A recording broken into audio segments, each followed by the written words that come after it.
Good morning, everyone. Welcome to our brand new episode of College Blitz Kickoff. Doing a little preview before the season starts next week. Q, not too many great games, but I'm Russ Morgan here with my man Q. Long off season Q. How we doing tonight or today? I say tonight because I'm usually doing it at night. This morning, yeah. How we doing this Morning. morning? It's the verbiage has to change a little bit with the new kickoff Yeah, format. and we still got to work out the kinks. Yeah, we're just getting back into it. We've been talking for about 5 minutes after not talking for not being on the same pod for about 8 or 9 months here, but yeah, man, getting back to it, excited, with the new title, with the new format. Doing good, man. Doing good. Just a little tired, from getting off of work this morning, but man, here we are. It's season's almost here.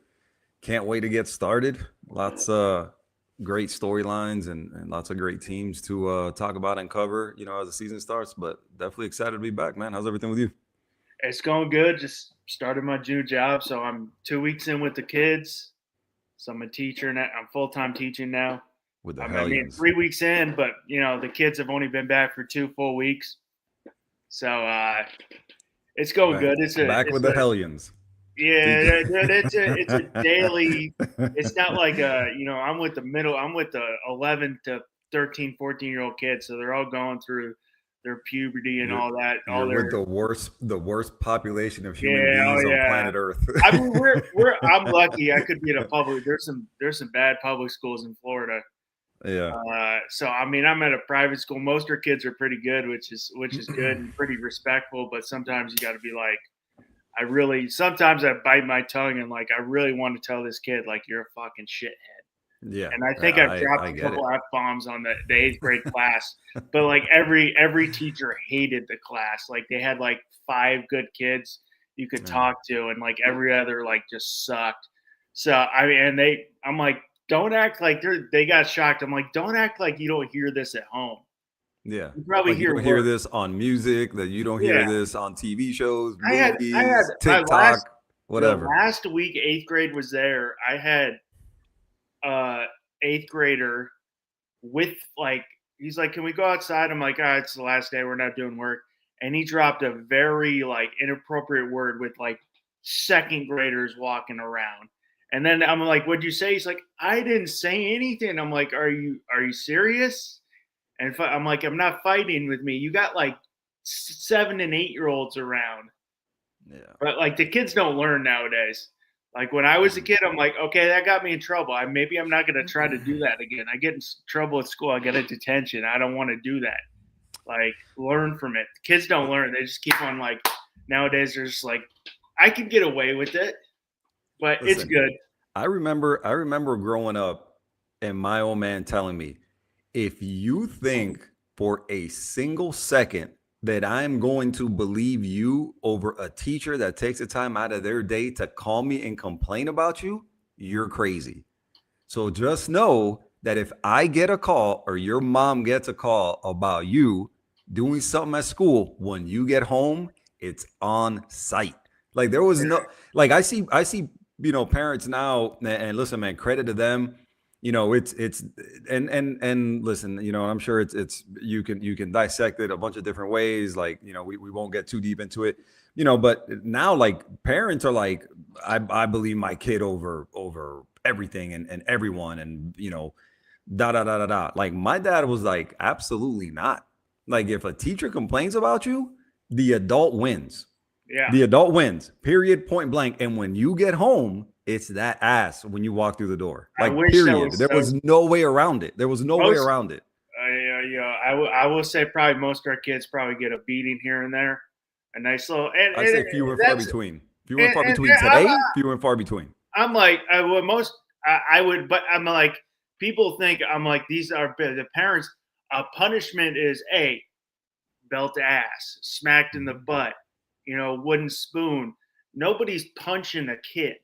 Okay, that's a different story. If you're hitting a kid, okay, that's a different story. Yeah, you can't beat him like an adult, There's like there's difference between some punishment. I'm like, hey, you're disciplined too. I'm gonna beat the crap out of you. But I had a parent we had our first back to school night, and it was like informal. Come in, ask, how nice to meet you. A lot of the parents came in like, is my son or daughter being respectful and doing the work? One parent comes in and he's literally like trying to change the whole curriculum. He's like, I don't want my daughter to do anything online. I want her to learn from a book. And I'm like, okay, I see that. Learning from the book's good. Reading from the book's good. But you got to realize the internet has a lot of great, more resources now than just a book. More up to date than any book. I'm That's like, out there. I get what you mean. You want your kid to rely less on the internet, which is great.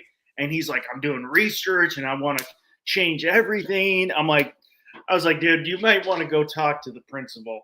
And I'm like, first off, if you really got a problem with your daughter using any type of the computer and the internet, I really wanted to go George Costanza when he was like, did you say that? He goes, no, but I thought it. I was thinking, I'm like, dude, if you really don't want, go homeschool your daughter. Oh, wait, Exactly. you don't want to teach your daughter, Exactly. but you want to complain. But then Yeah. the principals, every staff member is like, oh, he's came at me before too, so he's just one of those parents. Yeah, I could definitely see that. I could definitely see that. So, But we're getting here. It's all good. I love working with kids, but we got college football right next week, Q. Maybe not the games we want, but it is college football. So, I mean, we got something on Saturday to look forward to and wake up I to. think we start as early as Thursday. There's some, granted, I don't know if there's any P4 games, and I'd have to look at the schedule, but I think starting, I believe it's Thursday that there'll be some games on. So, regardless, officially, that week 0, I think for most people, we'll start that Saturday morning. And why does it start Saturday morning? Because of college game day and college blitz kickoff. That is Yeah. that is when it officially starts. When you hear the intro to college game day, like that makes it official, man. That's when the season is officially here. 100%. I hear No college knock on game day, anybody I'm playing. good. Yeah, no knock on anybody playing on Thursday, because I will be watching. I promise you. Because again, Oh yeah, I'll it will be watch. college It won't be football. the best game in the world, but I'll Yeah, watch but just because listen, it's man, football. it'll be, you get that first fix, of the season come Thursday, and then that kind of sets a table for, for the weekend. And just again, man, the start of another season, and the start of the hopes and dreams of, a lot of these teams you see, especially here in the top 10, which we know, as the season starts, the closer you are to the top 10, the data and the proof is out there. These are typically the teams that you can expect to see in the college football playoff, but also advance far into, the college football playoff, right? Make a deep run.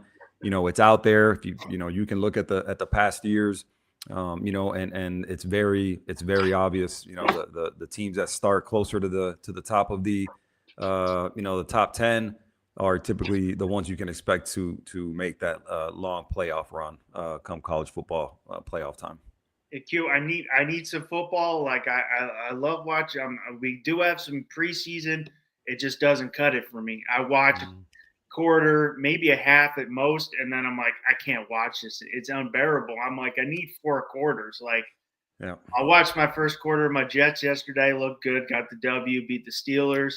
Kate Klubnik's actually, maybe looking good so far. Maybe Shocking to me. That is he's, shocking. maybe I will say maybe he's more of a pro style quarterback. I don't know. I'm not saying he's going to be a starter, but it's just, after the first end of the first half, I'm like, I'm watching guys who are fighting for special team spots if they make the team. I'm like, Yeah. I want to see my starters. And that's I think realistically, man, one of the things that people don't take into consideration when you're watching, the preseason is you're really watching guys that, by and large, right, you're going to see your, obviously your first round picks, your second round picks, assuming everybody has signed their deals, everybody's healthy and in camp, right? Your top, typically your top like 4, again, assuming everybody picked in every round, right? You're typically like your top 4 round picks are going to make the team, right? 5th onward, right? 5th, maybe 6th, 7th rounds. I think you're kind of getting, you're really you're rolling the dice a little bit, in camp. You're not guaranteed to make the team, but you're really making up it's a 53-man roster. Typically, it's like, spot 48 to about 53 that you're really filling out. The majority of these teams know who's gonna make the roster. They're just kind of filling in by and large, kind of the back end of it. And so, I say that to say, yeah, man, when you're watching these games, again, you're watching a lot of guys who, the dream ends for them, during the preseason, right there. This is the last time they're ever going to play football, more than likely. And, again, it's a lot of undrafted free agents, it's a lot of camp bodies. You're the guys that people are depending on, by and large aren't playing more than, especially to start off, right? A couple drives, maybe a quarter. Like Fernando Mendoza played a whole half the other day, looked like ass. If I may add that in, so still spicy from late January. Look, I don't apologize. We got Bobby Finstock through some. Right. I like his Heisman guys. I like his sleepers. I'm big, as you can see. This is my list, and no that is your list. Order. Yeah. Q had a different list. I put mine up. I think most of these guys are getting pretty chalk right off the bat. I like Jaden Maeva this year going into year 3 of that system that we'll talk about more. But Bobby's got his sleepers: Mark Fletcher from Miami, Malachi Toney from Miami, Lenore Sellers from South Carolina, working the driving range this year. That's his only class, is working the driving range. K1 Lacey from Ole Miss, and Ahmad Hardy from Missouri. I like his sleepers. My thing with the Heisman, minus a couple years, it's just turned into a quarterback award. Yeah. Minus a few years here and there where we get some running backs. Devontae Smith, who was at Alabama, was the last, non-quarterback. Obviously, he's a receiver. He's the last non-quarterback I can remember, to win it here recently. I think that was the last receiver to win it before him, I believe, was Tim Brown, if I'm not mistaken. It has become, you really, you're looking at, okay, hey, let's make a list, and, and the whole deal. And it's hard to not go chalk, right? I mean, you can throw some guys in there that maybe, aren't your typical, your top 4 to 6 guys, but it really is hard to get anybody in there, because really from the jump, it seems like the media, right? ESPN, Fox, your writers and everything, it really just become, I don't know which one came first, right? But it just does become lazy, right? It's just, it's the same 5 to 7 names kind of throughout the season. And then you add 1 or 2 that kind of come up out of nowhere. Like, again, Trinidad Chambliss last year, right? He didn't even start the season at Ole Miss, right? Yeah. It took Austin Simmons getting hurt. Let's see what he did to come back from a great year. It took Austin Simmons getting hurt, in order for Trinidad Chambliss to start. And obviously, he blew up, right? So for everything that people want to talk about, Lane Kiffin being this genius and, and the whole deal, like, he didn't even have that right to start the season, right? So, again, we do have some surprises and some people that, kind of develop, that kind of seemingly come out of nowhere. But by and large, it really does end up being chalk kind of, throughout the whole season. It ends up being a quarterback award. Yeah, it ends up being a quarterback award. Like, for example, like a couple of years ago when Ashton Genty, was a Heisman finalist, like, was there really a better player, that year than Ashton Genty? But again, he played for Boise State. He's a running back, right? And they didn't, they were a good team, but they weren't a great team, right? And so it really ends up being, again, one of your top 5 teams, quarterback from one of those top 5 teams, and then you just kind of, call it a day. There's really more, exactly, like our boy Bobby Finstock right here says, Genty should have won it. I 100% agree. Very good undefeated team that year, but it is Boise, Idaho. Yeah, it's Boise. It's Boise. So yeah, were they a good team? Yeah, they just didn't, they didn't go far in, in the playoff and the whole deal. And so, it just kind of. Was that year Travis Hunter did win. Yeah, there you go. Right. I mean, so again, to me, Genty was a better player than Travis Hunter. I think that year they were honoring he plays both sides on a competitive level, but I didn't think he had the stats on either side to warrant a Heisman. Yeah. Obviously great player, at the college level. And again, one of the things we forget is the Heisman is a regular season award. Yeah. So what they do in the playoff should matter. I find it hard to believe that it doesn't matter, right? Like, again, we've seen years, and if we go and look in the past here, recently, it does feel like the postseason does get counted, towards or against them, depending on who the player is.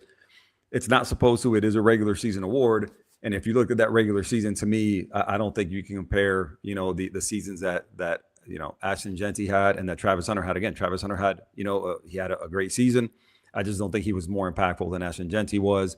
Ashton Jeanty was a real MVP, right? He was that team, where I think Colorado with Travis Hunter, he had more help. And so again, just an example of what the Heisman is. And so again, when you're making these lists, it is hard really to get any real true sleeper. Then when you start getting into the individual awards, aside from the Heisman, where you get, the Doak Walker, and the Mackey Award for tight ends and the Biletnikoff for wide receivers, then you do get a little bit more of a sleeper aspect to it.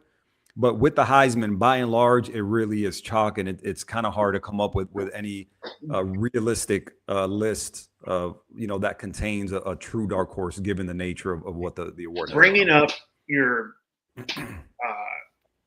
comment on the playoffs mattering on what you do in the playoffs. When Hunter was out, when Hunter was in, they weren't a good team. When Hunter was out, they weren't a very good team. When Penn State keyed on Ashton Jeanty, you saw the difference of when they keyed on Jeanty, we're going to shut down Ashton Jeanty. You saw the offense was stagnant. He was that. He's the reason they went undefeated and ended up getting a bye. Absolutely. I mean, no shade at what Travis Hunter did. It's amazing, but you saw Colorado was not a very good team either way, with Hunter or without Hunter. With taking one player out of the equation on offense, Boise State was not even one-dimensional. They were, the offense looked terrible. So, I mean, you saw the impact that he changed the whole dynamic of the team. The defense is riding higher when he's playing well, because they're not on the field all the time. You saw what he did for that team, even though they don't play the same strength of schedule as Colorado was at the time.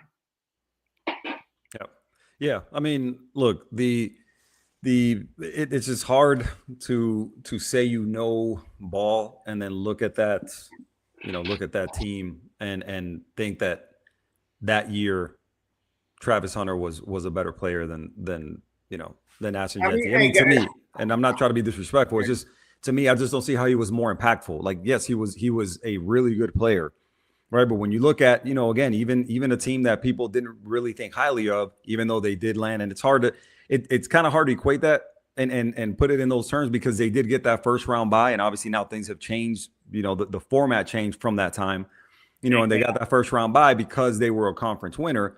But listen, that team, and we know that team success matters in the Heisman vote, right? Team success does matter, and Colorado was decent, right? But Boise State was a better team. They won their conference. Ashton Jeanty was more impactful. His numbers were better, and he did it basically alone, right? And no shade on the rest of that team. But who can name me another player from that team? Like, who can realistically right now, without Google, without anything, just right off the top of your head, how many players can you name from that team, with Ashton Jeanty, right? I mean, come on, like who, right? And so again, Boise State. Yeah, that's what I mean. Like, what other player can you name from Boise State, from that season, right? So for a lot of reasons, and I always say that it's who kind of garners that hype.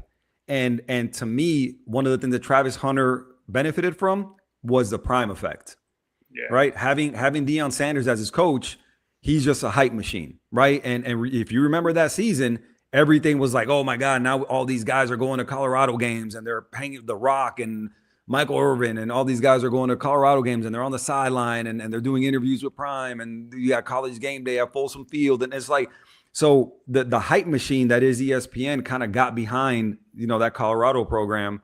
And I think that really drove the hype behind Travis Hunter. Now, I'm not saying that he wasn't a good player. Obviously, he won the Heisman, right? I mean, he was a second pick in the draft, like all that. Like, again, now whether you think he should have been, I don't think he should have been personally. But whatever you think or don't about, his position in the draft, it is what it is, and it was what it was. But Ashton Genty and the Boise State Broncos didn't benefit from the hype machine that was ESPN, from the hype machine, that was Deion Sanders and the coverage that he brought and the whole deal and all the slogans and all that stuff. So I think there is something to be said about, what the environment is around you, right? And no matter how much Boise State, pushed the Ashton Genty agenda and however it is that they, backed them in the whole deal, like it was just nothing, when you compare what everything was going on, in Colorado with Deion Sanders, with Travis Hunter, with Shador, all that. I just don't think Ashton Genty really stood a chance, with that type of hype behind that program and Travis Hunter at the time.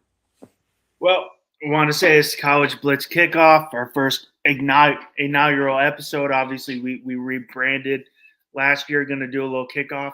You're not a big fan of College Game Day, you need to come over to FTSN, watch me and my boy Q. Probably, hopefully, work on getting some guests in here at some point during the season. I know not everybody loves College Game Day. I do love College Game Day, but hey, if you're not a huge fan of it, come over here because we got some good takes. But, this week before we go on, obviously checking Twitter and everything, Q and myself, we're going to get a permanent time minus maybe 1 week when I'm in California because I am 3 hours behind when I'm in California. So maybe a 9 a.m. call for us is not good 1 week when I'm in California, but we're going to get together a permanent time, a 10 or 11 slot. We can get in here, preview the games, but obviously we got no football. Q, let's kick it off. We had the AP Top 25 come out. We got our top 10 on the screen. Our man Bobby Finstock really helping us out this year to get that on there. First opinion of, when you saw the top 25 come out, was it just, hey, I'm pumped, college football is right around the corner, or do you have any opinions on the top 25? Yeah, man, look, the top 25 is always going to bring with it some controversy, right? It's always been the nature of it. I did an episode on my podcast, the I Hate Football podcast, here recently, about, the top 25, specifically, where Miami stood in it, right at number 7. And, one of the things that I really touched on was the benefit of the doubt that certain logos brought with it, right? And when we look at those logos, right, typically, in terms of conference, right, the SEC and the Big Ten typically, kind of are the ones that get the benefit of the doubt. And then when you look at the specific conferences, then you look at some of those teams that always get the benefit of the doubt. That's how it goes, right? I think with the people, that vote on the polls, I think by and large, I think it's lazy, right? And I just think, again, they just, whatever the coaches did, they kind of follow suit, and just submit it and forget about it, right? That being said, I think when we're looking at, and Bobby, put on there who in the AP top 10 doesn't belong in there, in your opinion, it's really hard for me to look at the top 10 and really just, omit one team from there, right? I think there are some teams that probably should have been higher, right? And at the risk of sounding like a homer, I am a firm believer that Miami should probably be in the top 3 somewhere. To me, I think when you're looking at that roster, I don't listen that they were the national runners up last year. I don't think there's 3 more talented teams in the country. But they sit at number 7. Fine, is what it is. Indiana's the defending champs, right? I don't know how they're not, in the top, I don't know how they're not number 1 or, number 2, number 3. But again, it's hard really if I'm looking at one of those teams and again, gun to my head and you made me omit them, I would probably say somebody like Texas A&M maybe would be the one that I'd probably be number 1 on the chopping block for me. I think when it's all said and done, I think we're going to see multiple teams, from this top 10 not be anywhere near it, given schedules and, and given, other situations, but to me, again, if you made me omit one team from the top 10, it'd probably be Texas A&M. In terms of the top 25, when you start getting into kind of like the middle, and the end of the poll, I think there's some teams that kind of make me scratch my head. Like, to me, I don't see how Penn State lands in the top 25, to be totally honest with you. Given again, it's literally it's an entire new roster. It's a new staff, it's new everything. No matter what you think of Matt Campbell, during his time at Iowa State, again, he's coming to the other side of the country, right, to a new program, starting from scratch. I don't see how those guys end up ranked. Somehow Mizzou always ends up in the top 25. It boggles my mind how they're always in there. I just think it's, again, and I hate to sound like the conspiracy theorist, but I really do think it's like, okay, hey, this is one more ranked win than the SEC gets to have against Missouri. Tennessee, kind of the same thing. I don't really think super highly of them. Clemson, I think they did make the coaches poll. They weren't in the AP poll, but they made the coaches poll. I mean, kind of hard to, to really fathom, how they're ranked, to be totally honest with you. Yeah, I think there are some teams that, kind of left me scratching my head in terms of, either why they're ranked or where they're ranked. But in the end, listen, I think last season there were something like, the top 25, I think there ended up being like 10 or 11 teams that ended up unranked, from the preseason. So again, there's going to be movement. There's going to be teams, moving up and down and everything, given, the head-to-head matchups and everything. But, I think now more so than at any other time, there's less of an emphasis on the preseason ranking. Like, to me, if I had it my way, I get why the rankings are out there. All right. Because again, you want to have that hype for these early season games. You want ranked matchups. I get it. But to me, I think the most prudent thing would be, the rankings come out after like week 3, let's say, to give people time to, to kind of play and show what it is they have and everything like that, especially now with like, the portal era, you get like totally new teams from one season to the next. So to me, I think ideally I'd like to see the rankings come out after about week 3, let's say. But given where we're at, again, I get it, but also it's different now with the 12-team playoff field, and now moving forward, which, here in the next year or two, I'm sure we're going to have more than that, where, the preseason rankings, by and large, like they're not going to be, a super huge deal, because it's just going to be an expanded field. And if your team is halfway decent, you're going to end up making the field. Now, yeah, you want a higher seed and all that, but there's not the emphasis that it was when it was a 4-team playoff, where it was like, if you weren't in the top 5, it was really hard to make up that ground during the season.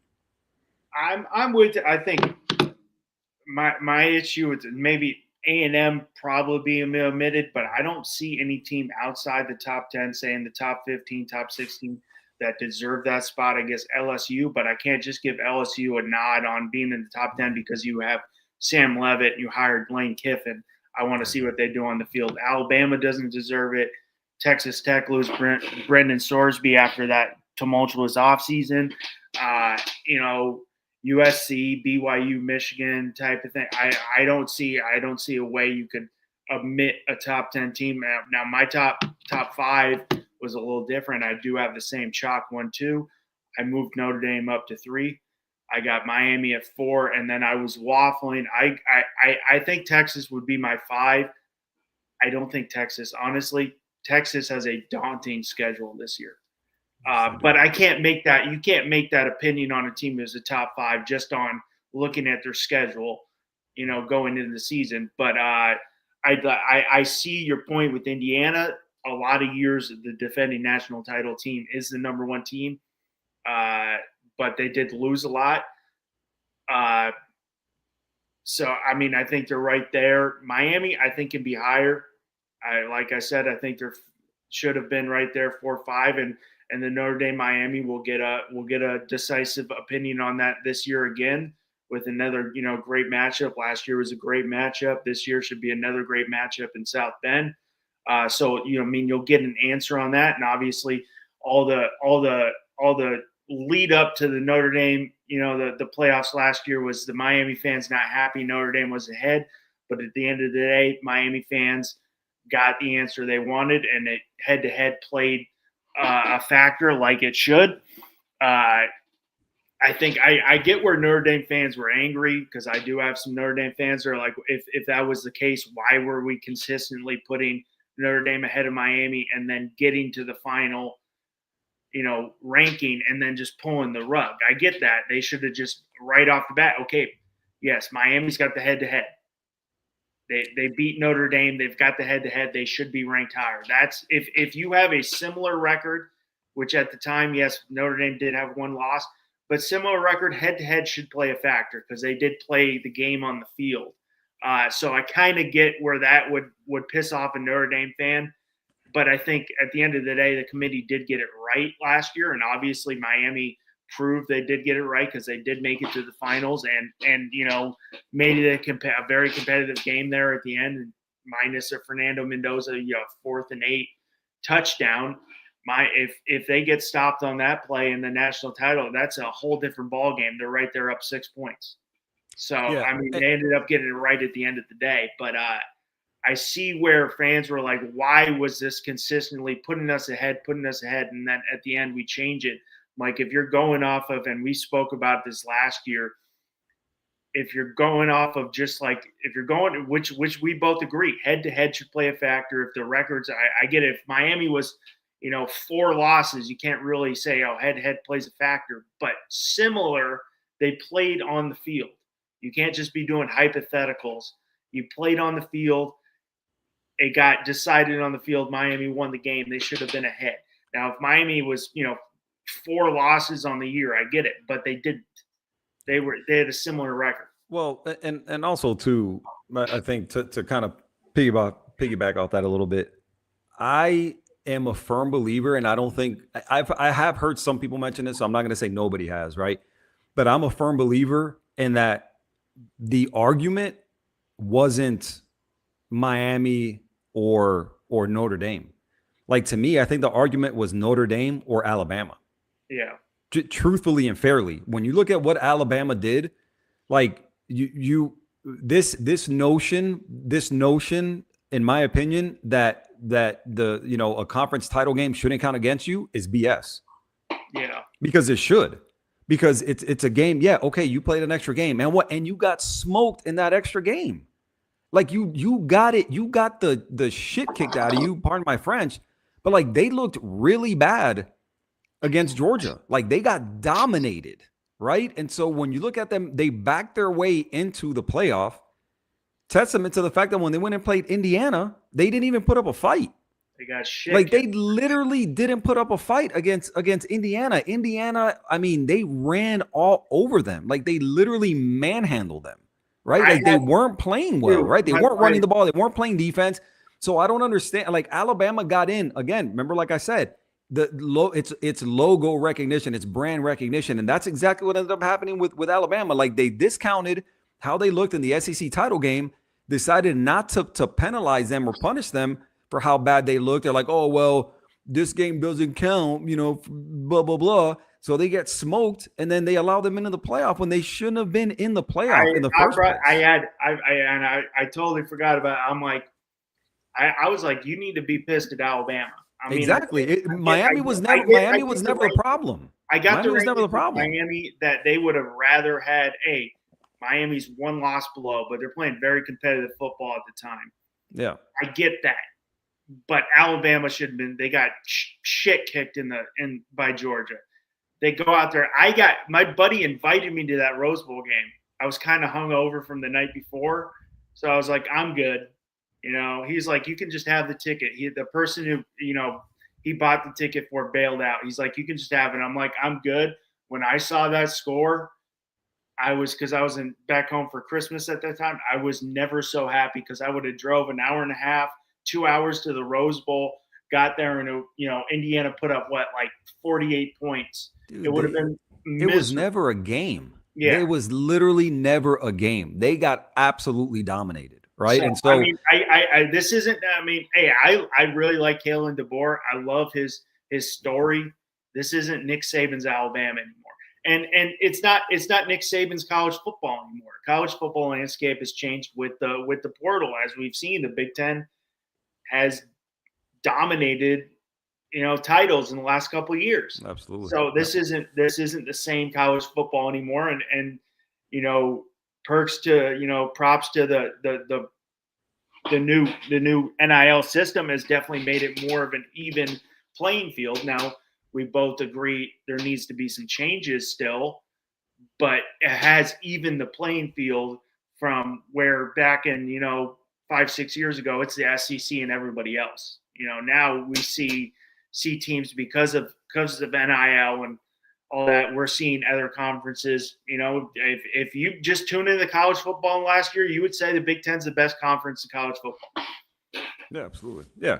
And listen, you testament to the fact that there hasn't been an SEC team play in a title game in the last 3 years, which, seemed, like something that would never be the case, 5 years ago. Right. Now we kind of bring it back a little bit to the Heisman race and your particular list right here. And you're looking at it with only one SEC name, and that's Arch Manning. Right. And you're looking at what this could turn into, because again, the Heisman race, again, by and large, it ends up kind of being chalk. You end up throwing another name or two right as the season goes on. But now here again, speaking of the SEC, if you made me truthfully take one name out of that top five, you know who it would be? It would be Arch Manning. Yeah. Simply because, and so I would take him out. Right, I think the Jaden Mayava pick is an interesting one, because I think USC.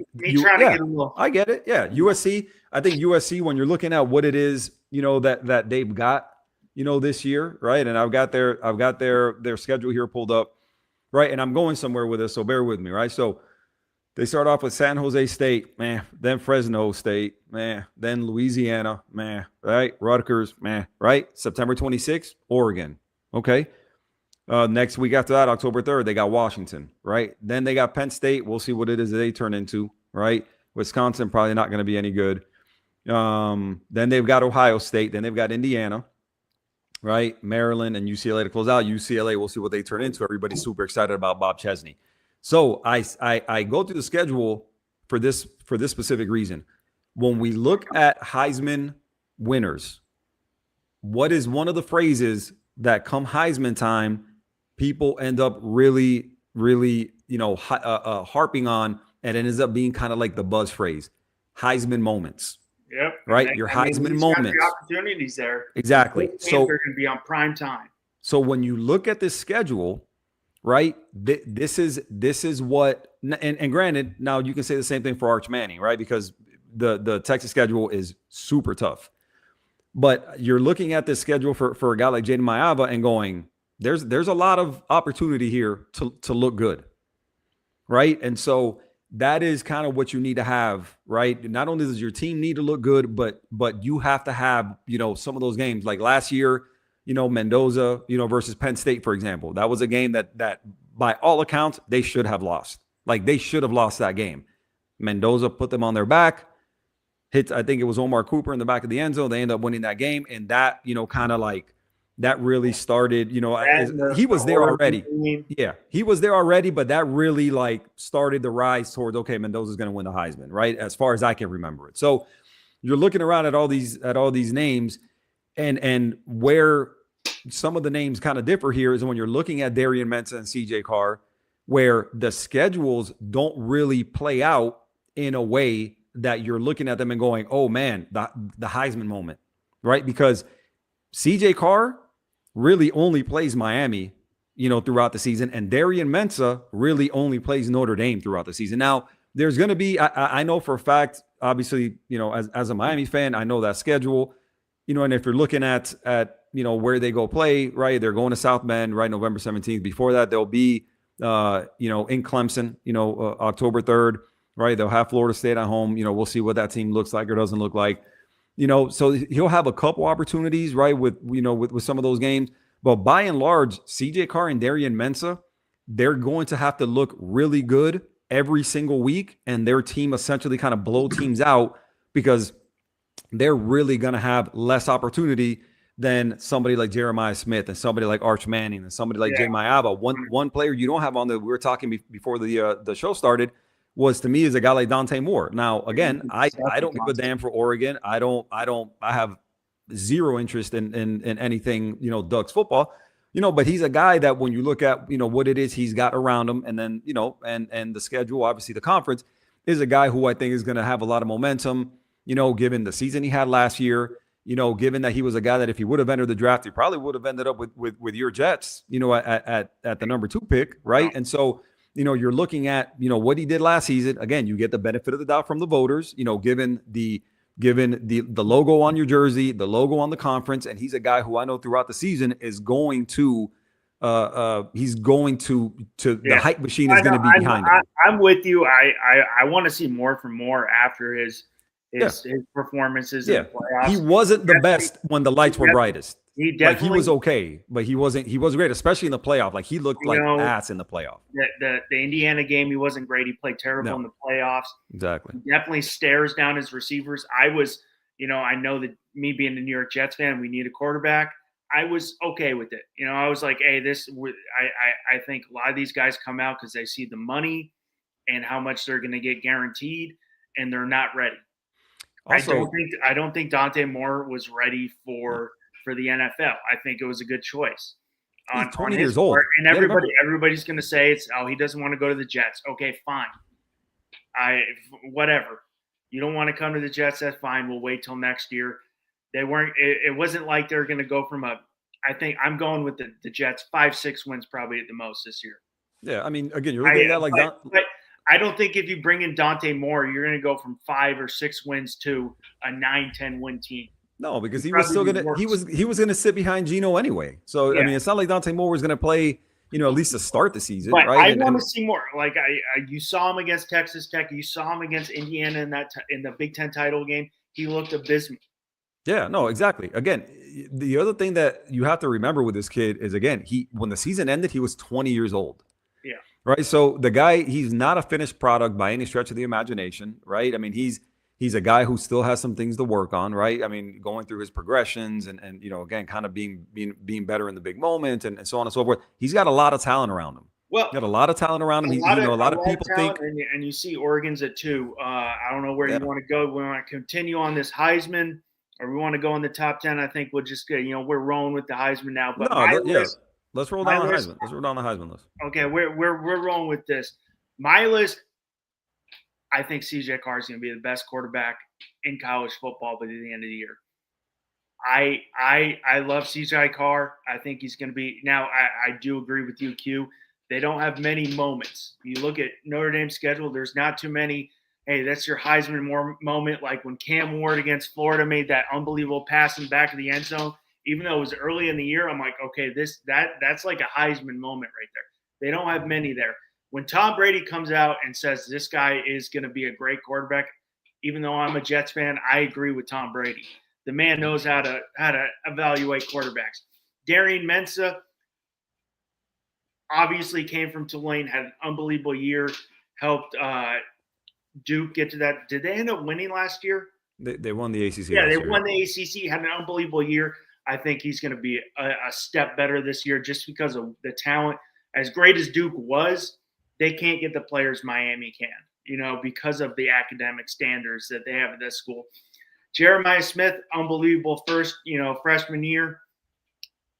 One issue with that is, with me, I think he is one of the best player in college football, but he's a wide receiver, And as we've seen in recent years, it's a quarterback award. Arch Manning, he looked bad, but then there's times he's looked good. How's he going to do in the bright lights? And we brought up they have a daunting schedule this year, and on September 12th they play Ohio State, who's right now the number 1, preseason number 1. I went with Maeva because year 3 in that Lane Kiffin system, we saw what he did with quarterbacks. I didn't want to just go, for me, plain shock the whole time. I want to throw out a little different one. Now I think Maeva had a great year with USC last year. Now it is Lincoln Riley, you mean? Yeah. Lincoln. Did I say Lane Kiffin? You say Lane Kiffin, yeah. Yeah, Lincoln Riley at USC. Yeah, Lincoln Riley. Lane Kiffin got left on the tarmac at USC. My bad. Yeah.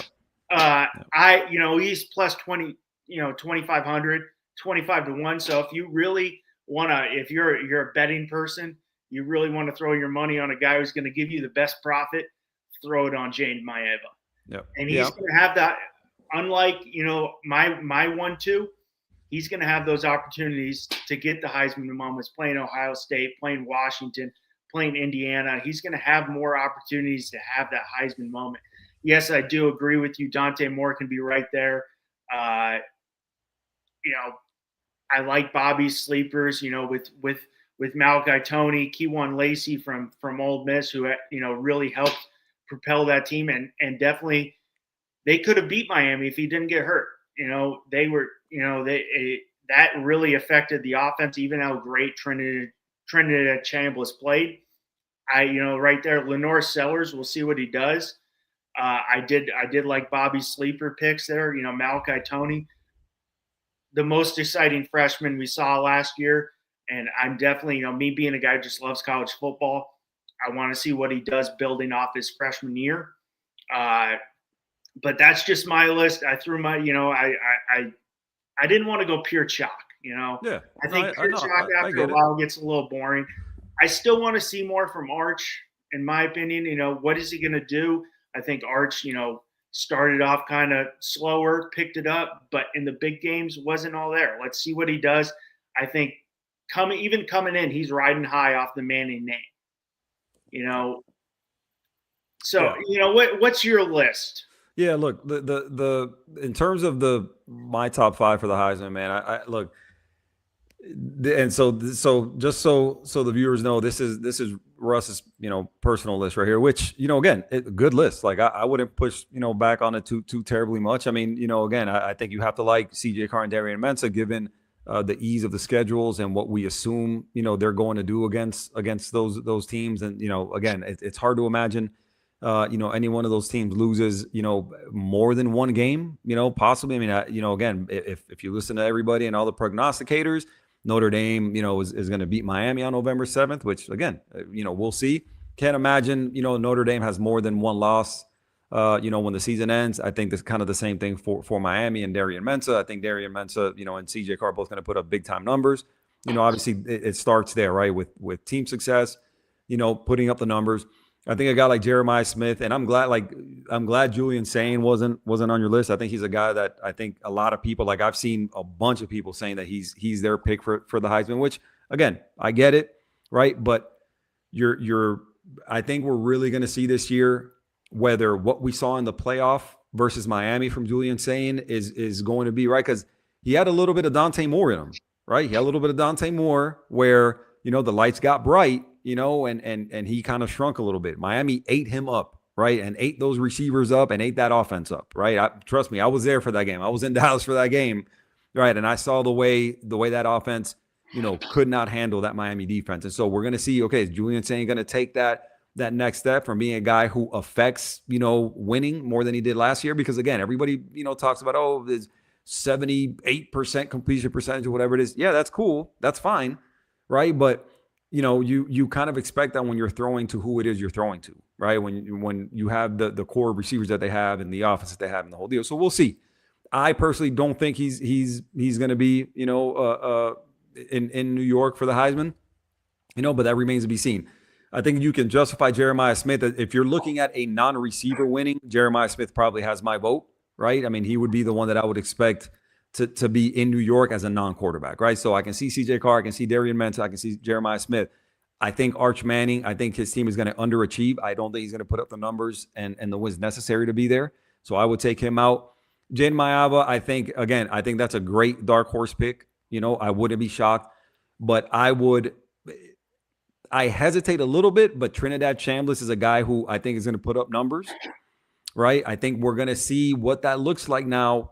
Again, there's some things to think about with him. No Lane Kiffin, right? No Charlie Weiss Jr., which I think matters, right? I think when you're switching, systems with those two guys who I think mattered for a guy like Trinidad Chambliss, I think you have to really, you kind of have to be in wait and see mode to see what he's going to look like now in a new system. I'm interested to see that because I think that's going to matter. And then to me, a guy like Malachi Toney, which, I think, again, if you saw him play last year as a freshman, right, I think now second year, in college football, I think a guy who may not necessarily have, he led the country in receptions last year as a reclassified True freshman, a guy who should have been a senior in high school last year, reclassified, played as a freshman, last year, led the country in receptions. I think he's got more big moments in store this year. And I think if there's another non-quarterback, that could be added to the mix, I think a guy like Malachi Toney, given, his ability, the team he's going to play on, the help he's going to have around him. Because remember, last year, he had a little bit of help, right? The running game was obviously a big help. The receivers, CJ Daniels and Keelan Marion and these guys had their moments every once in a while.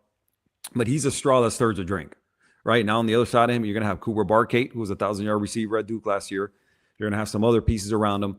But I still think he's going to be he's in a system with Shannon Dawson, who I think is going to put him in position to shine, right? He's going to throw a couple touchdown passes this year. He's going to take some jet sweeps for a touchdown or two. He's going to be in the mix. He's going to have some big moments, for a team that most people expect to, go deep, have a great season and go deep into the playoffs. So to me, you've got some names I think you can throw in there. But again, by and large, do I have a huge issue with, with your top five? Not at all. I mean, again, they're names that, I would not be remotely shocked to see, in the running for the Heisman coming into the season. I think, I threw my Ava's 2,500, but you're with Lincoln Riley for year 3. We saw what he does. He's it's been changed in the past, but he was the quarterback whisperer. Julian saying I couldn't put him in, even though he's at plus 1,200 for betting odds. I couldn't put him in. Dante Moore could be definitely in there, and we spoke of that before the show and during the show about Dante Moore, and he's going to have those moments with Oregon. That could propel him to get to New York. So I think there's some names. Drew Mestemaker from Oklahoma State. He came from North Texas. Texas could definitely be a guy who could surprise some people after putting up his numbers at North Texas last year. Could be a guy with Trinidad and Chambliss. Now teams have film on him. I'm sorry, you're not getting a whole ton of films from Ferris State. Now teams are going to have almost a full year of scouting reports on Trinidad Chambliss. So I want to see what he does. Is one guy from what he does with a full year of being the starter, and definitely losing Charlie Weiss on offense. It wasn't a big factor during the playoffs. But now he's gone and he moved to LSU. Sam Levitt's another name you could watch what he does from transferring from Arizona State to LSU with the Lane Kiffin effect. What he does there. We do have Ole Miss LSU very early on the schedule. I think it's September 17th. Week 3, I believe it is. Yeah. Yeah. So I mean, going to be wild. That's going to be one of those games where you're going to have to. Your security is going to have to be, on point for LSU coming to Oxford. That game is going to be absolutely wild. If you're wearing LSU colors in Oxford that weekend, you better be careful. Yeah. Because you are not going to be well liked. Lane Kiffin. I think it's going to be wild. That's a game everybody circled the minute Lane decided to leave. That's a game everybody circled. That's going to be crazy. That atmosphere is going to be insane for that game. I can't wait to see it. And I think it's for me, Maeva. I think he's my long shot. He's my dark horse. I think he's got the opportunity to have the moments. I want to see what SC definitely proved that last year they can get back to a competitive level. They're right there in the Big Ten, running. I think he's going to have those moments. Arch is probably more of my big question on my list. I still want to see what Arch can do. Now you're going to put Arch in there because you saw what he did last year, but I want to see what he does against big game, in big games. Yes. What is he going to do September 12th when you got Ohio State, who right now is preseason number 1, which, I get why they're the preseason number 1, but also they lost a lot to the NFL. Yeah, you lost exactly. Yes, you do have Jeremiah Smith coming back, but you did lose on offense. You lose your number 2 in Cardinal Tate, who was the number 4 overall pick.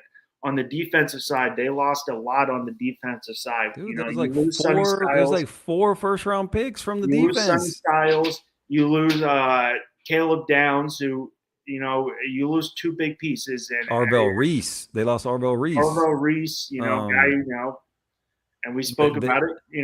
Cade McDonald, the D tackle, went in the second round of the Texans, who's playing well. As much as that Caleb Downs is going to hurt in that secondary, I think who's going to replace Sonny Styles is my real question with that defense. Because yes, Caleb Downs the best defensive player on the team, but Sonny Styles was the leader of that defense. He was the heartbeat of that defense. Yeah.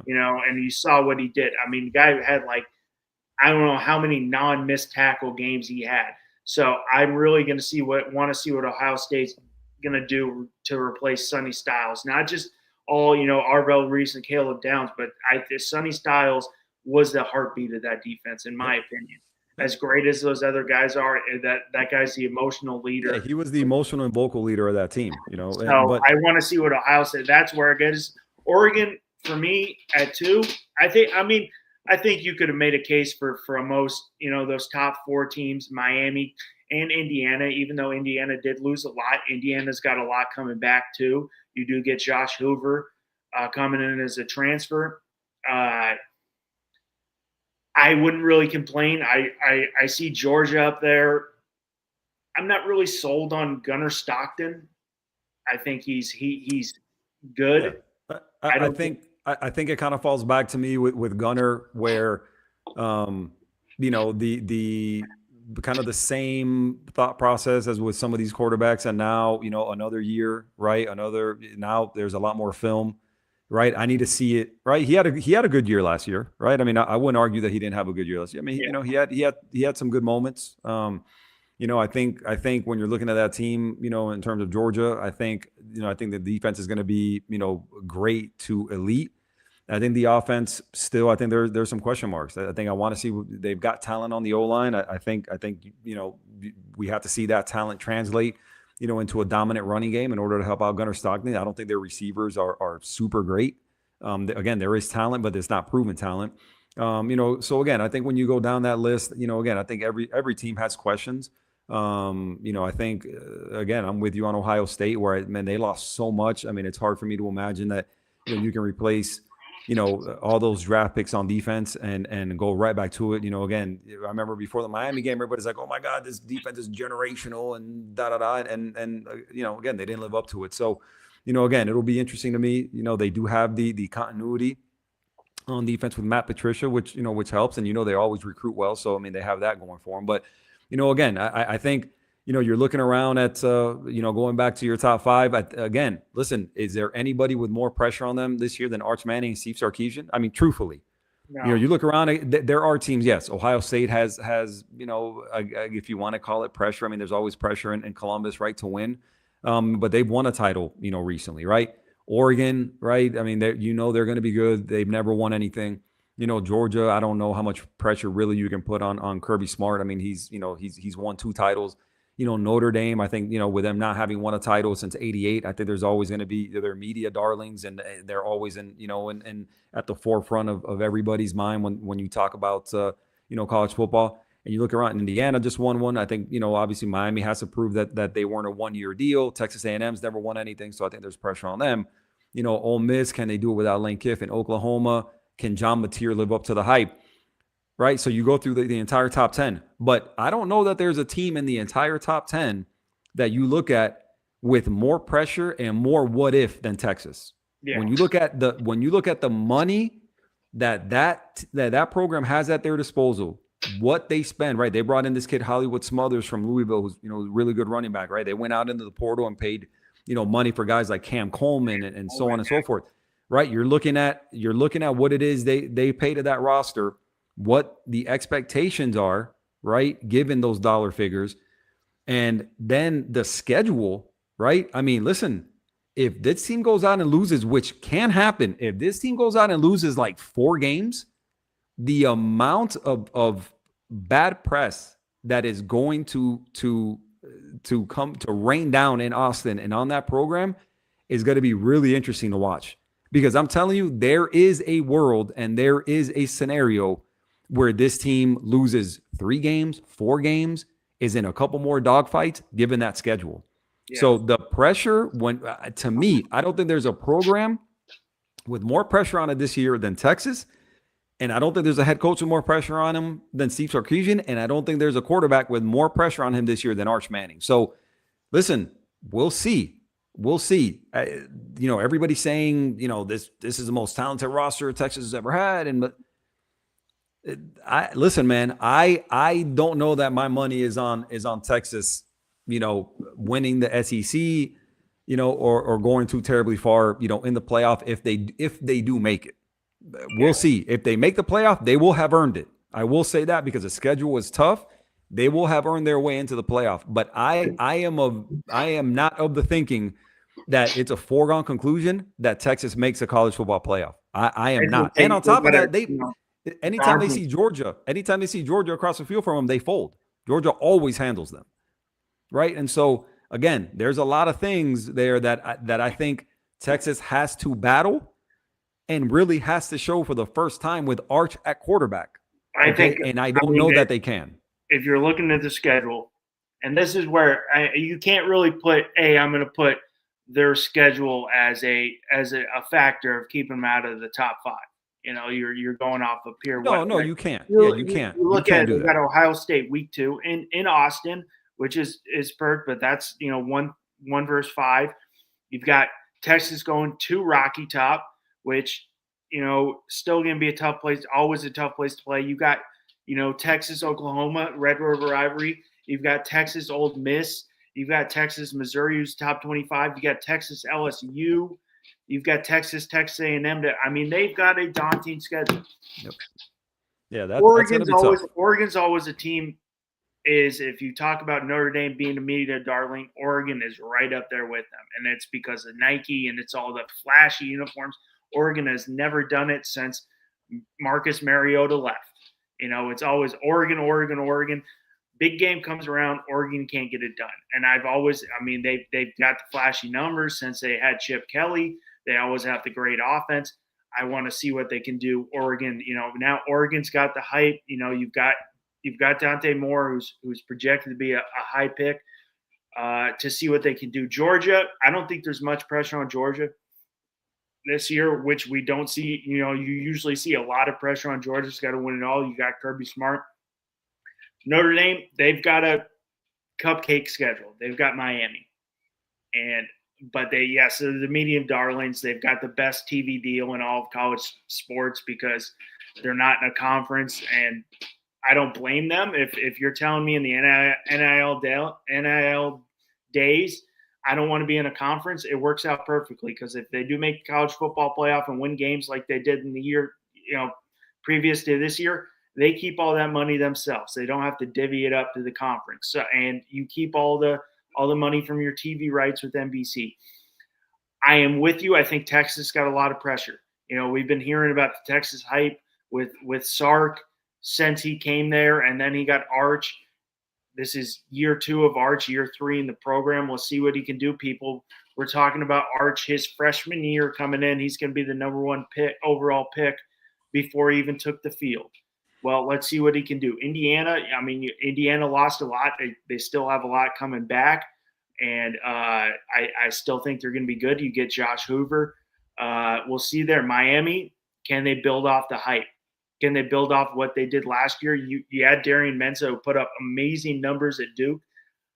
You still got Mark Fletcher coming back, who was big in that playoffs for Miami. You still have Malachi Tony, who was the most exciting freshman on the field last year. I want to see what A&M. A&M always seems to have the hype, and they can never live up to it. There's always, it's always A&M. I'd like to see what Ole Miss does. Oklahoma, Oklahoma was the big what if last year, in my opinion.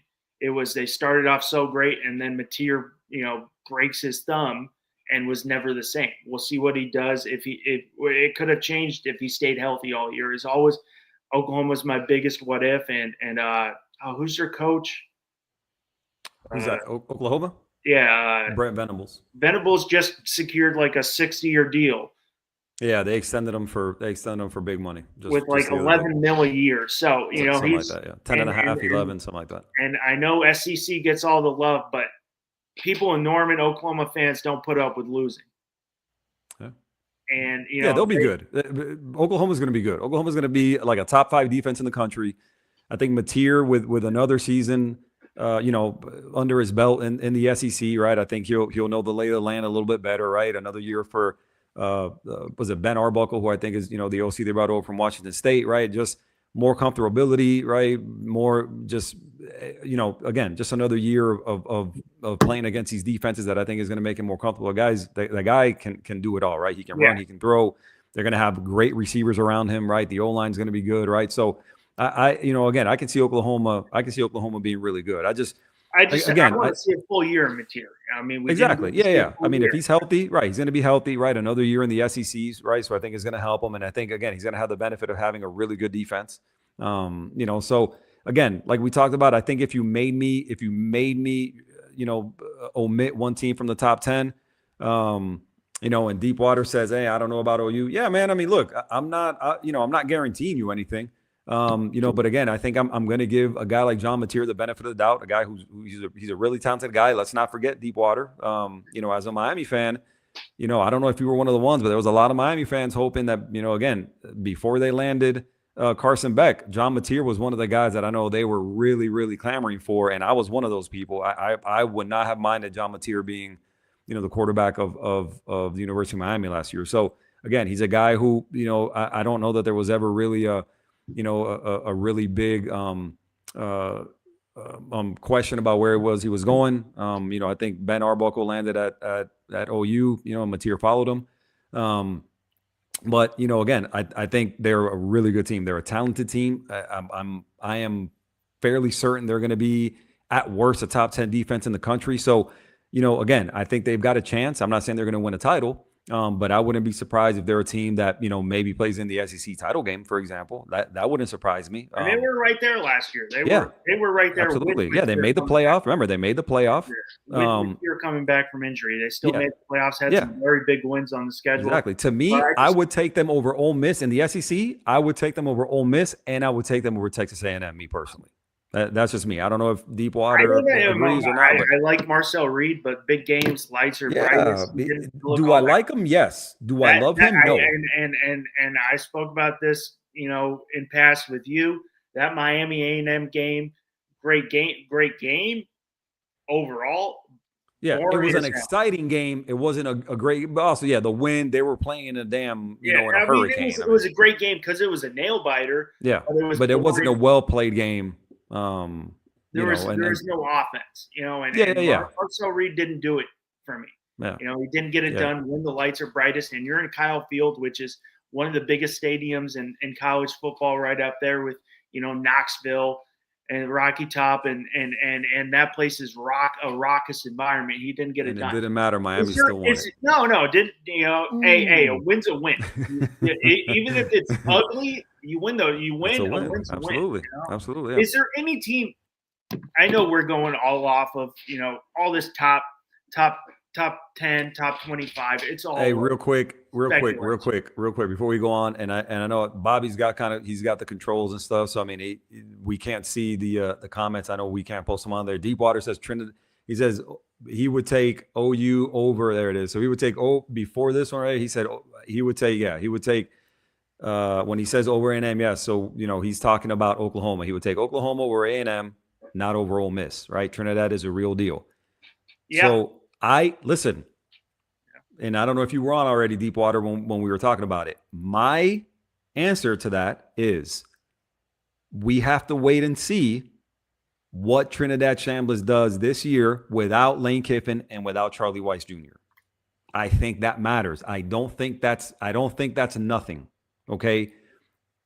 But he when he started last year, yes, he was great. Right. But okay, I got you. He said he just joined in, which, so we talked about that earlier. Yes, Trinidad is a real deal. I get it. Well, no need to apologize, bro. Appreciate you joining in, man. But we're glad you just tuned in. We're glad you're here, brother. We're glad you're here. Appreciate your support.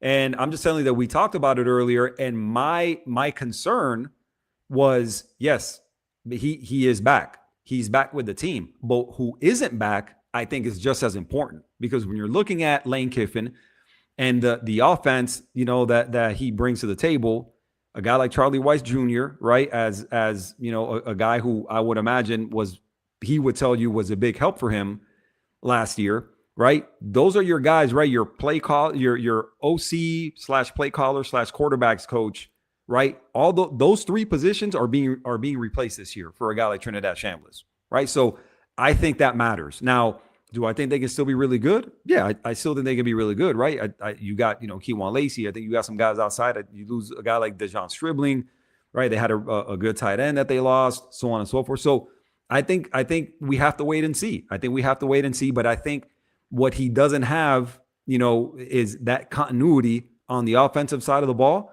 at coordinator and at head coach. And I think that matters. So yeah. I would trust Ole Miss. I would trust A&M a little bit more right now than I would trust Ole Miss. Now, do I trust them to go far in the playoff? I don't. Right. But if you made me choose one of those teams, I would go A&M simply because of the continuity they have at quarterback and OC. Yeah, now, again, we'll see how that goes. What he does with the full year under his slate. I think he was the darling of the end of the season and the playoffs, obviously, because of what he did. But if you do remember, and I don't give Miami enough credit. I like to slander Miami, but he could have had about 3 picks that game. Could have had like 5. He could have had 3 to 5 picks that game for sure. If Miami's corners pick off those balls, that Trinidad, he underthrew, overthrew, whatever. That game would have been close, right? And I'm making excuses. I'll give Q some shit sometimes because all he wants to do is talk about Miami, and I get it. He's a Miami guy. I get it. That's what he loves at the end of the day. But I mean, as a pure guy, I just love college football. I'm like, that could have been a way different ball. Yeah, that game shouldn't have been that close. That game shouldn't have been that close. Me being a guy who just loves college football and wants the best games, I was happy because I'm like, hey, I just want the best game on. I just want to sit on my effing couch and watch great college football. So I was happy. But I'm sure, it could have been a different ball game. I want to see what he does with the full year under Slayton, new, offensive staff, new coaching staff, even though I'm dropping their head coach's name now.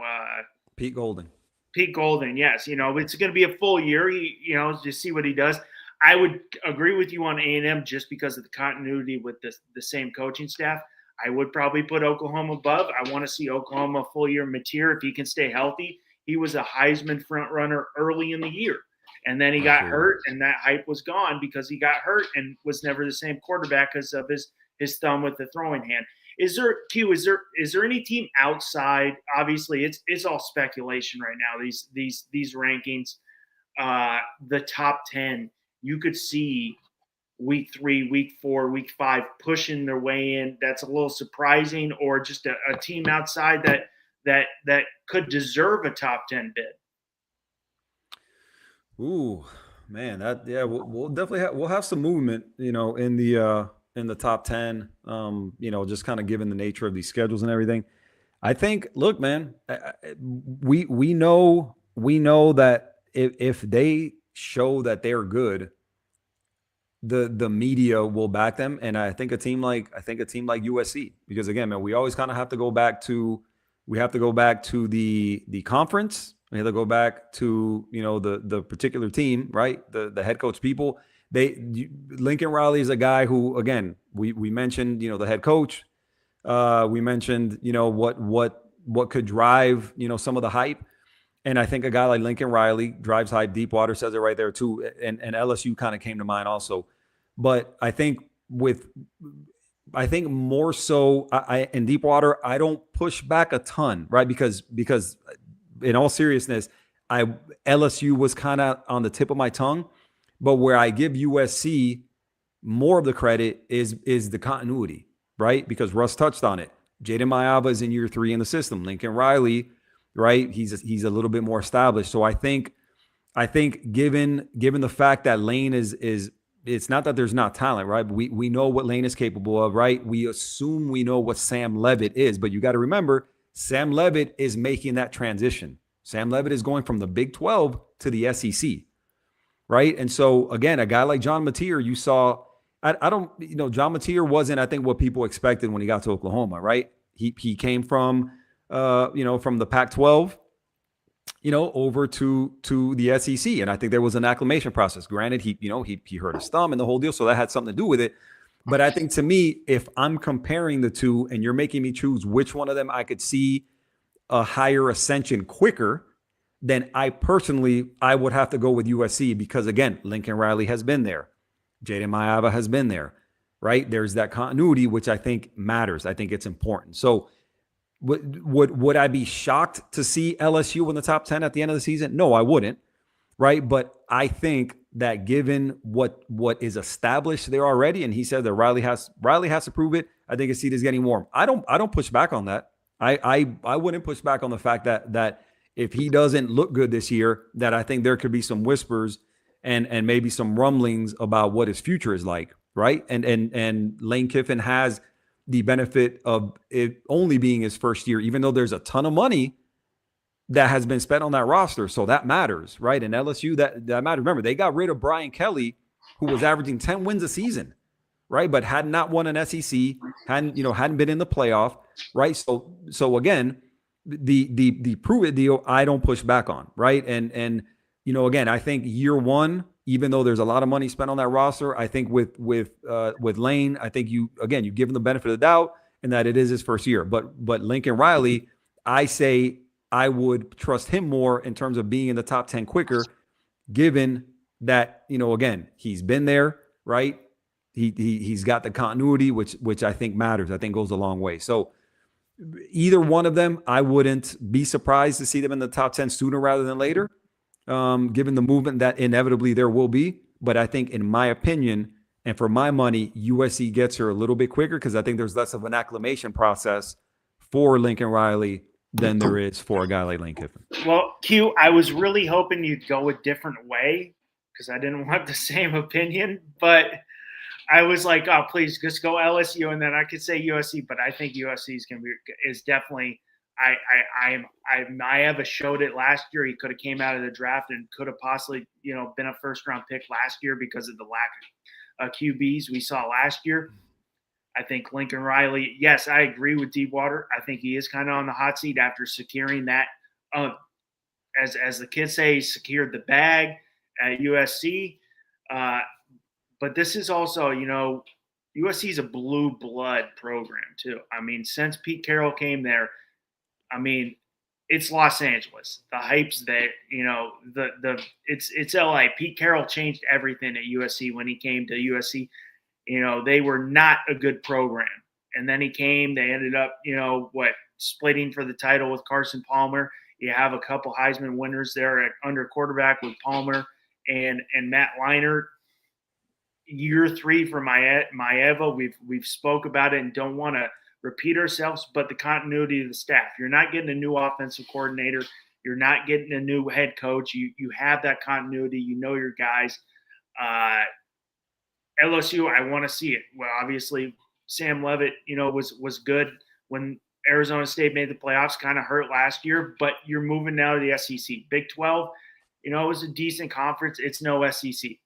Can I interrupt you real quick just for a second? Something that people aren't talking enough about, which I think is going to matter, because what has been the knock with USC, with every Lincoln Riley team? What's the knock on every Lincoln Riley team from dating back to Oklahoma? Defense. The defense. Who's USC's defensive coordinator this year? Gary Patterson, who was the old coach at TCU. Listen, I know that offense, dominates the headlines. I get it.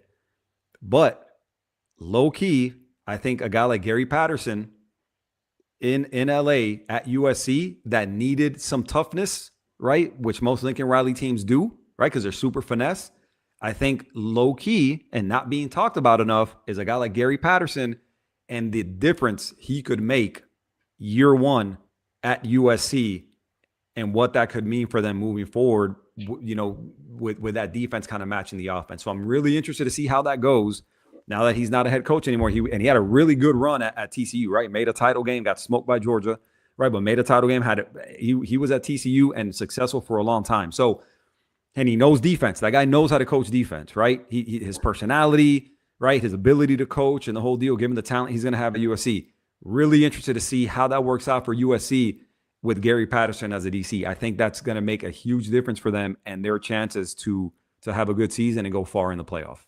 Just my opinion. Yeah, I got ESPN, the AP top 25. Ohio State gets 40 votes. Oregon gets 14. Notre Dame 6. Indiana 8. Miami 1. UC was number 3, who didn't get a single first place vote. The SEC didn't get a first place. Didn't get a single first place vote. Georgia did not get a single. Hey, they got them at 3, but you don't give the whole conference. The conference did not. You put them at 3, but you don't get they don't get a single vote for number 1 overall. Yep. That's kind of. I mean, it's interesting. Things have changed. And that's the NIL. We've got a lot more continuity. I mean, I want to still see, Texas Tech at 12. Yeah, I think they're going off the unbelievable year they had. Now you lose, I don't know if this is accurate. People saying Tommy everybody's throwing out Castellano coming back. I don't know if you just saw that. I just saw that this morning. Chuckled yesterday. I saw, of all people, Deepwater. Hey, real quick. So he said Patterson to USC and Muschamp to Texas. I forgot about that one. Yeah, that could be low key a big one too. We'll see. Listen, Muschamp has hopped around a little bit here the last few years. And I think there's a reason for that, me personally. But if he can find his way again, going back home to Texas, remember, he was a DC there under Mac Brown, right? So going back home now, and being the DC again, we'll see. I prefer the Patterson move at USC over the Muschamp move at Texas, but I think they could both pay dividends. Yeah. Now, what was it we were just talking about? Your best friend up there last year in Tallahassee, the quarterback up there. So of all the people that I saw, listen, I think highly of David Pollock and his knowledge and the whole deal. I think the guy knows ball. Like I wouldn't push back on that at all. But I saw him tweet. He's like, Tommy Castellanos, in Lubbock, could make them a national title contender with the deepest running back room in the country, and everybody came for him. Like, he got blasted for that comment. I saw it. I didn't take the time out really to comment on it or whatever, but my eyebrows kind of raised a little bit. I was like, dude, I mean, did you see him play last year? Like, I get they beat Alabama last year, game 1. Cool. That's fine. But throughout the season, I mean, he makes them a national title contender. He must be seeing something that I don't see. He's personally. Also, I'm like, hey, if you brought up some like that, I was like, hey, he's going to a weaker Big 12. Like, back it up a little bit, not just say, hey, this is my opinion. I'm like, if you're gonna put that out there, like, throw me some facts. Because yes, he's going to a weaker Big 12 where Arizona State loses their quarterback. Listen. Could he go there? I can't even tell you who the guy replacing Brandon Sorsby is. I heard his name. He was the backup there last year. I don't remember his name. Listen, I don't know. To me, Texas Tech, of all the teams, really kind of in that top 15, I think are the biggest wild card. I don't know what to expect. Yeah, I believe that's him. Yeah, I think it's Will Hammond. I think to me they're the biggest wild card just because they had such a meteoric rise last year. They just kind of literally came out of nowhere. So now we'll see if truly they can kind of keep that momentum going, right? I mean, again, an NIL school, if I've ever seen one, right? Good for them. They got the money, they're spending it. Fine. We'll see. I truly don't know. I don't know what Joey McGuire brings, following up last year, right? They got smoked by Oregon in the playoff. They got shut out, which was, they did not look good. So we'll see, man. I really, really don't know what to expect from them. Of any of the teams in the top 25, truly, they would be the team that I know the least about because they just have the least amount of history, the least amount of recent history, right? And so I really, really don't know, what that looks like. I have no idea. We'll see. They don't really concern me in any way, shape, or form, to be totally honest with you. It'll be interesting. We'll see if they can match or surpass what they did last year. I have my doubts, but we'll see. Well, Q, before I know, it's Saturday. Everybody's got to think. You got any, one last comment before we wrap up here after we said 30 to 45 minutes and we smoked past that, and Yeah, our we producer in do the what we back always said do, bro. 20 years later you're about to wrap up. But you Yeah, get talking college football, you absolutely. lose track of time. You got Yep. anything? I'm just jacked up for college football. I just need to wake up. Yeah, same, man. I mean, listen, the prevailing thought for me is first and foremost, man, happy to be back on with you. Happy with the little rebrand with the college blitz kickoff. The inaugural episode, which is again, man, good to be back on with you with with my man Bobby. Glad to get this thing kicked back off and hopefully get on on other shows and and talk ball and everything like that. So I'm excited about that.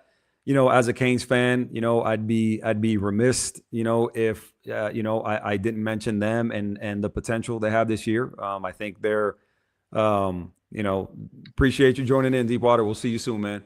Come back in next week. Yeah, they're again, they're a team that they were in the title game last year. I think earlier than I think probably they should have been. I think they're more talented this year, so I'm really excited. Given the talent, given the schedule, what could become of this year, man. And just again, overall, man, I'm just glad football's back. That's really my prevailing thought, man.